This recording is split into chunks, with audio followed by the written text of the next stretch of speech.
Alright, welcome back to ET Energy World. I'm Himanshi Tiwari and we are joining you from the India Energy Week 2025. Right now, I'm joined by Varun Puri, who's the MD at Green Power International. Varun, thank you so much for joining us. Thank you for having me. Alright, Varun, we are at this grand event. A lot of companies are here, a lot of collaborations, MOUs, everything possible under the energy sector is happening here, right? How has been your experience throughout the day? And of course, it was yesterday also. So, the experience of 2 days. It's very enriching. The experience has been very enriching, and it's the third edition. And this time it's closer to our home, so it's convenient as well to connect with stakeholders, potential partners, and customers to explore new technologies. There are so many upcoming startups as well in the ecosystem with whom we can potentially work with and partner with. So overall, a great experience, and hopefully it gets better only. All right, talking about technologies and experiences, this in this event we all are talking about energy transition, the technology advancements, innovations. What are the new technologies or innovations we can expect from your company? So we are quite at the forefront in that aspect. We have already commissioned two very good projects on CO2 capture and green hydrogen. The technology we used there was a solid oxide technology, which is one of the newest, upcoming, and the most efficient technologies. And that was one of the first projects that we commissioned in the country. So that is definitely, we plan to expand on that.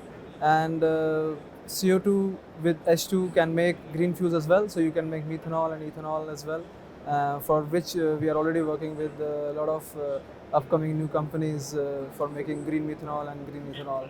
So definitely on that front, we continue to be at the forefront. All right, I also want to talk to you about the renewable energy specifically. We all are talking about renewables at this point in time. How do you envision, like, what is the future of renewable energy in India, and how is your company sort of helping to shape that future? So renewables is the future, of course, because fossil fuels are finite. So sometime they will run out.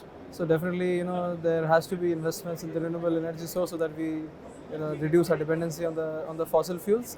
And what role we are playing is a very crucial role, that we are linking the crucial gap between the technology providers and the customers to put up these projects in place and run them and operate them and bring the new technologies in the market, like I've already previously mentioned. So yeah, we continue to do that, and hopefully we inspire others also in the market to do the same.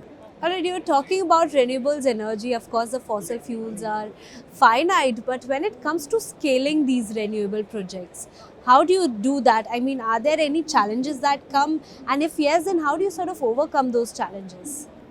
Definitely, there are challenges because clean energy doesn't come, at affordable cost. There are definitely, costs to save the environment.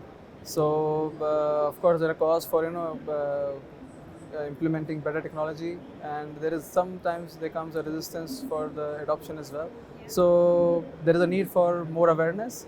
There is a need for better incentives, as many incentives as possible to help the adoption be easier. Plus, financing institutions as well can help, because the capex investment in all these projects is huge, and the scale that we are talking about is massive. So I think technology adoption and financing can help the renewable energies landscape. All right, talking about renewables energy landscape, in your opinion, what are the most promising technologies in the renewable energy space? So CO2 capture and hydrogen are the two technologies that we have already worked with, but we can further make it better. Like for hydrogen, you need clean water, but clean water also is a cost, and we're already at in some places there are people are struggling to get access to clean water.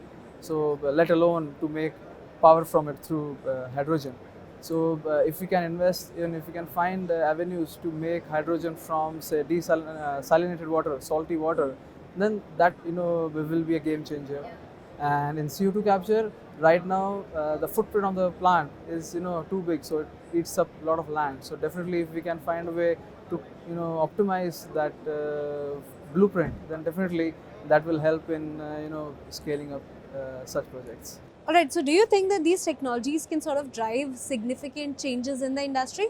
100%, 100%. Definitely, there is too much scope, too much opportunity. I think if all forces, are Aligned aligned together. together, pointed towards the same vision, which is to make ourselves, not 100% dependent on fossil fuels. Of course, fossil fuels will continue to play a role in the period of energy transition because it's a transition, it's not a switch. So it will be gradual.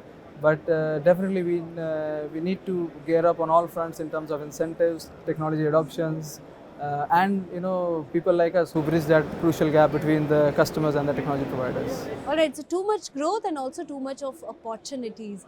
On that note, thank you so much for joining us for this very insightful conversation. This was it.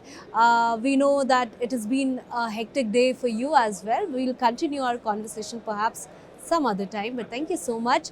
And to our viewers, stay tuned for many more such videos only at ET Energy World.